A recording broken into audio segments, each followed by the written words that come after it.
When I was little, I always wanted to join the military, just didn't know which branch. I decided to go ahead and go with the Marine Corps. Joined the Marine Corps because it was just something my family did. It was a family thing. I grew up in the Marine Corps. I joined for family. I have 5 generations dating back. My brother is also in the Marine Corps. My dad, my uncle, his father, and so on. From what I heard about the Marine Corps, the Marines are crazy, so I was thinking about going somewhere else. I actually sat down and talked to my recruiter, who is actually one of my best friends now. And he let me know how the Marine Corps was, what it was really about, and I decided maybe I should try it. I'm from Crockett, Texas, and before I joined the Marine Corps, all I did was rodeo, horseback riding, barrel racing, team roping, and cattle wrestling. I was born in upstate New York. I went to high school, played lacrosse. Wasn't a typical A student. I grew up in Burkburnett, Texas, about 10,000 people. I'm from Alexandria, Louisiana. I went to Peabody Magnet High School. I played basketball and soccer. My mom was very excited about it because, you know, I'm the first child of hers to make it and do something different with my life. I had to get away. I couldn't stand to be home, so I had to do something. I went to boot camp Parris Island, South Carolina. That was fun. The experience of boot camp was nothing like my recruiter told me it would be like. It's totally different than when somebody tell you what to expect and then you actually living that life, you know, living the life for 90 days. If I had a second chance to go back, I would actually go back to boot camp again. I had my family there, my mother, my father, and my girlfriend at the time. So to have them see that, it was even more of a proud moment. My pride was up in my throat. I'm glad I went because it taught me, it gave me what I needed now to be successful in life. It's honestly one of the best decisions I ever made was to come into the Marine Corps because in boot camp, they do break you down and build you back up.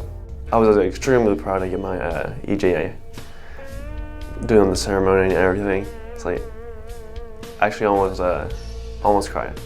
It was that intense. It's like, I did it, I made it, I'm finally here. My mom got to see me graduate, and it was a big accomplishment for me, so I was really excited about it. Once I made it through, it was a big honor for me because I was always told I wouldn't be able to make it into the Marine Corps. I am proud of becoming a Marine. There's nothing else that I've been more proud of. As an 0111 admin, I did enjoy my job. All the stuff that you actually got to learn in there, you can imagine what you got to do to be a parachute rigger. It's pretty intense. I was extremely proud of doing my MOS that I was in. My job was a 6672, which is aviation supply. I learned a lot. Got to learn a lot of things about different birds, Hueys, Cobras, Ospreys.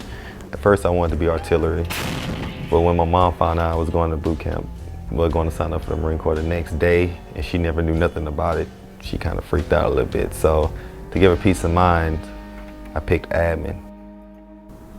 My job was full of great people.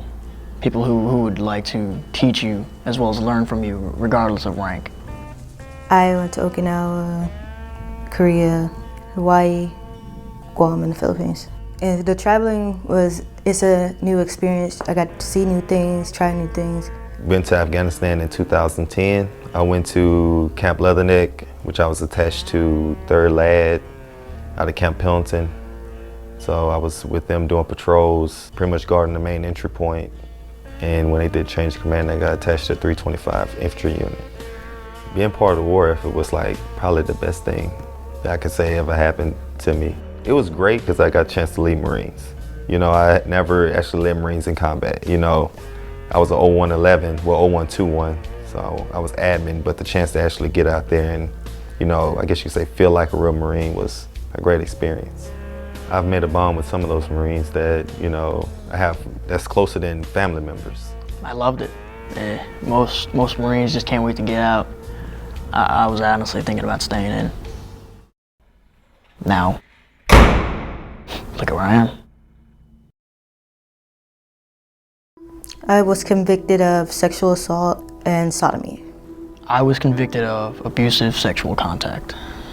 I was convicted of wrongful sexual contact, Article 120. I was convicted of sexual abuse. My cell is 6 foot by 7 foot, and it's got a rack, white walls. You have your bed bolted to the wall, so you can't like move your bed at all. It's pinned up against the wall, and you have a like styrofoam, like it's like this mat like they give kindergartners. You gotta make sure that your room is basically inspection ready every day, every hour, because you can get inspected at any time. Life on the brig is not very enjoyable. You're here and it's a do as you're told type place. Doesn't matter how you feel about it, it's just do as you're told. And really sucks. Visitation is only twice a week, Saturdays and Sundays for 2 hours. Now what we found is a lot of our prisoners do not get many visitors because their family is somewhere across the country. So you really limit your ability to interact with people. Going outside when you want to, go work out when you want to, hanging out with friends when you want to, you know, watching TV, playing sports, all that stuff goes down the drain once you get here. I didn't tell them what happened. I kept telling them I'm waiting on my passport. I'm waiting on my passport, knowing that I'm lying to them. But how can you tell your family that you've been brought up on charges? How can you actually look your family in the face after they expecting you to leave and do great things? The hardest person I think you'll tell was my mom. My mom is taking it pretty hard that I'm here. She didn't know that I was in here until a month after I could actually communicate with her. And she actually called up here crying, asking where her son was. To tell my family and friends about the whole situation was hard. To tell my family that I was going away for something that they would never in their life assume would happen. Their son's going to jail for sexual assault. Never would have crossed their mind a day before. It hurt them a lot. When I found out I was being investigated, I was like, crap, my life's over. It was like my career, everything. When I was approached by the NCIS agents, I was worried because like my whole career was in the balance. I told them what happened, and whatever was to come out of it, I accepted it, but I was scared. At first I was confused. I was like, why are they here? Didn't know what was going on. They said, PFC Szymanski, you're under arrest. I was like, what happened? What did I do? I was freaking out. It was pretty difficult to go through the investigations process.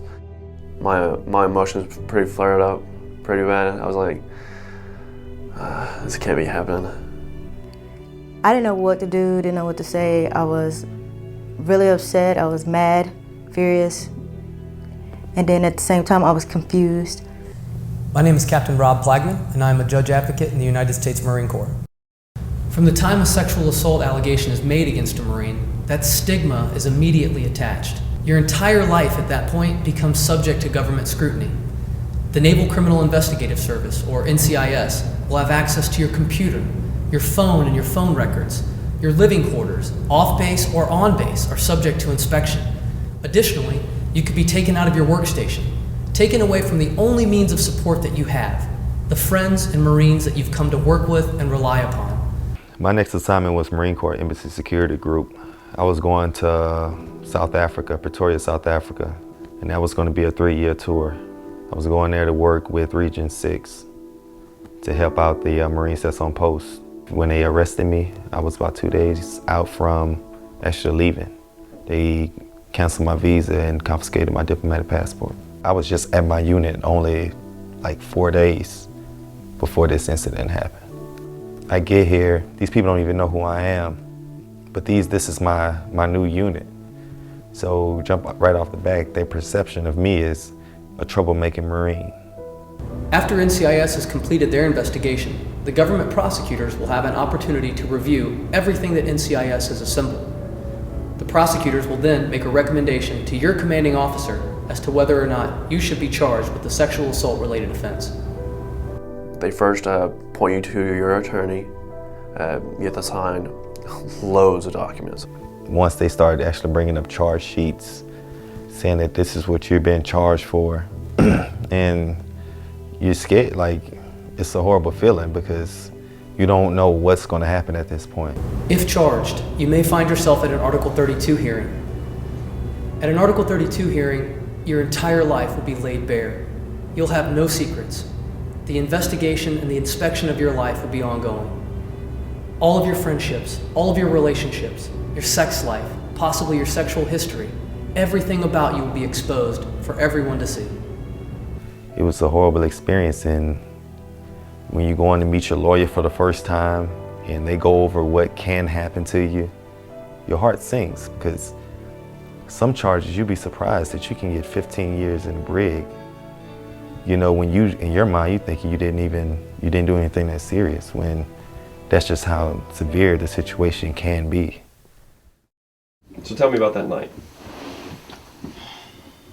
So I went to the bar and The beginning of that day, it was just a normal day. We went out to a bar. When we got there, we just had a great time, just smoking, joking, having a good time, playing pool. Had a lot to drink. When we got back to base, proceeded to my room, grabbed another pack of smokes, went out. Everybody was out there. It's a Saturday night, everybody's out at the smoke pit having a good time. At one point, I had noticed a fellow Marine who was intoxicated as well as myself, somebody I had known from work. And a friend of mine who was up the whole day, her DD, so to speak, I had told my friend, hey, you're good to go, I'll bring her to her room. When we got back to the room, I had asked her if I could stay, and she said sure. And about to lay on the floor, I had asked her if I could get into bed, and she said fine. So, got into bed. We started talking, had a kind of casual conversation, and at one point, just passed out. I vaguely remember what was happening, and it was sexual contact. And after that had happened, I fell back asleep. I woke up, and that was it. I am sorry for what had happened to her. I'm sorry that she had to go through everything. The investigation on herself, the pain, the counseling, anything internal that she's going through. I'm sorry for every bit of it. It doesn't take a unique set of facts or circumstances for a Marine to find themselves in a courtroom much like this one. In fact, the fact pattern for many sexual assault offenders and Marines accused of sexual assaults began the way many Marines will begin their evenings this evening, with a few drinks and a few friends.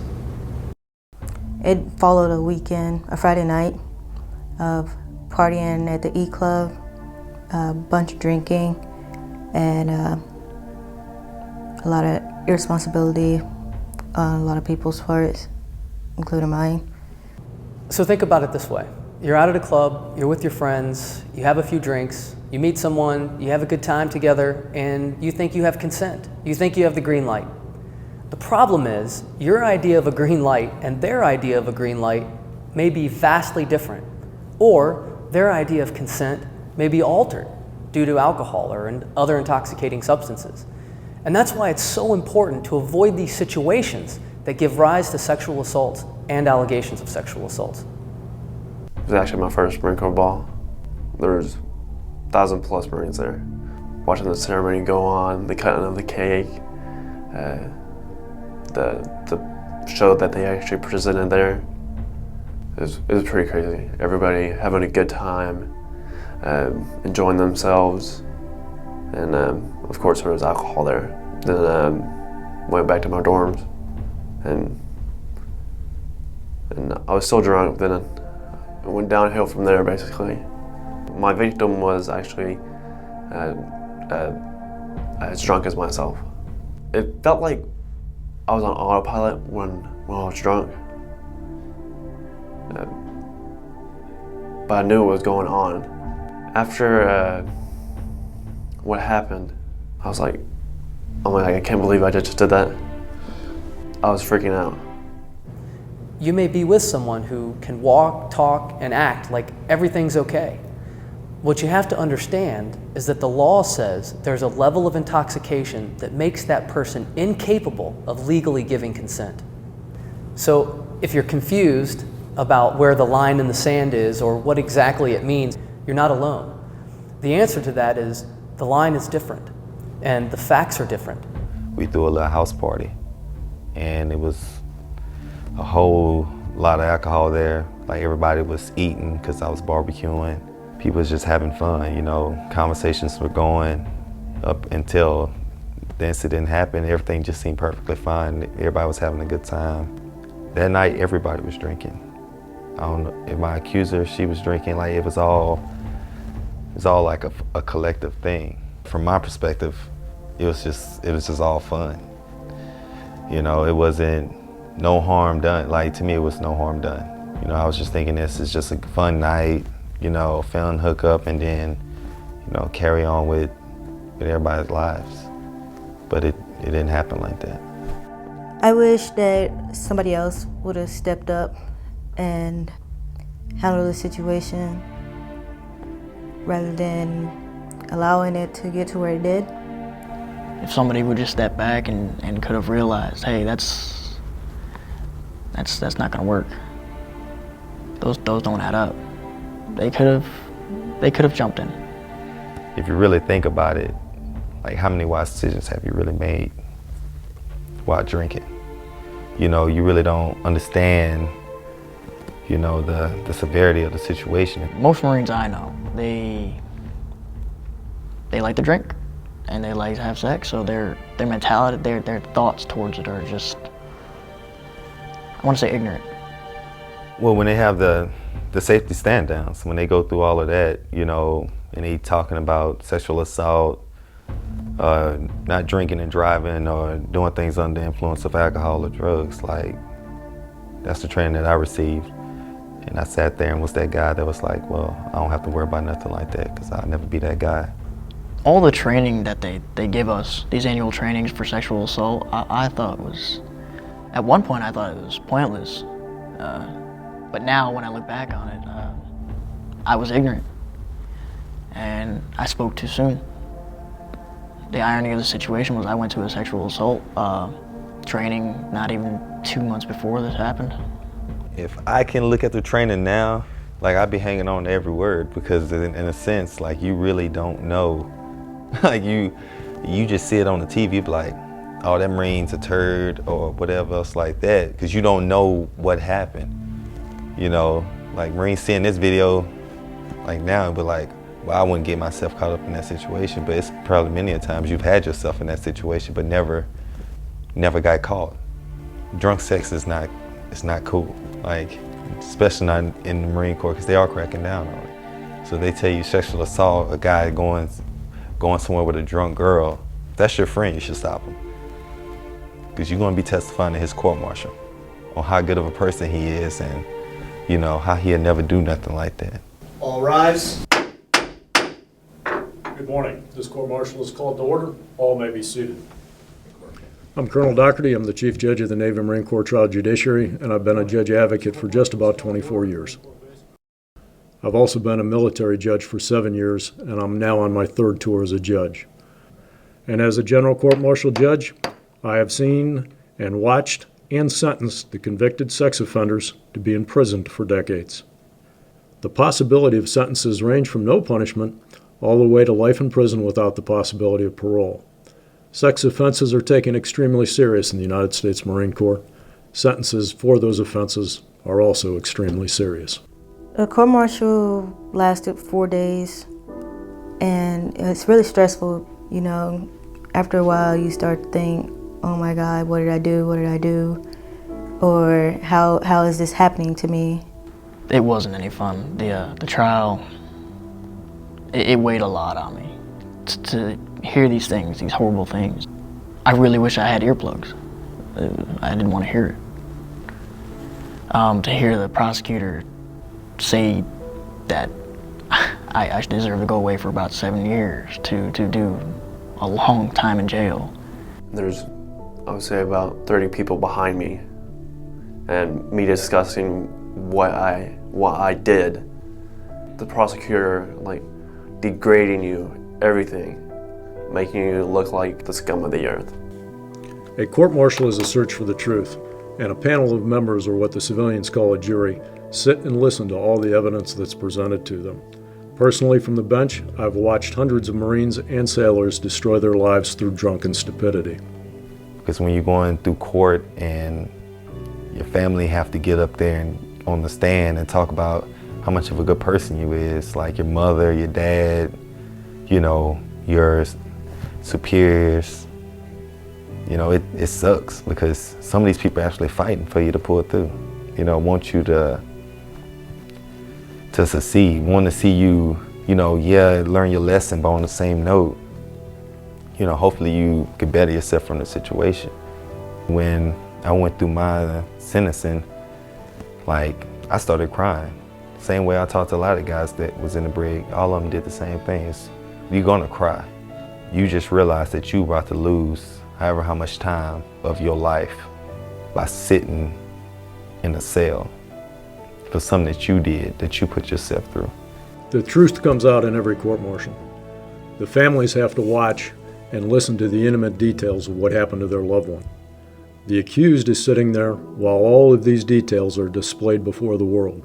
His mother and father, and many times his loved ones, are in the courtroom watching and listening to what he is accused of. And regardless of whatever the outcome is in any court-martial, no one ever forgets what is said about that accused. After court-martial, I went to the county jail for 2 days. Then they fly you from the area that you're at in handcuffs and in a jumpsuit. You're walking through the whole entire airport. Every person can see you. It's pretty embarrassing. It's a feeling you don't want. A conviction for sexual assault requires registration as a sex offender. The sex offender registration follows that Marine or sailor for the rest of their lives. Most states have restrictions as to where you can work, the people you can live with, the places that you can live. When I leave here, I will be registering as a sex offender. In the state of Texas, for the rest of my life, I'll have to register as a sex offender. The worst thing is the fact that I have to register as a sex offender. If I had to talk to junior Marines, you know, they just coming into the Marine Corps, they agreeing to it, I'll tell them my story. I will let them know from point A to point B how, like, sexual assault is no joke.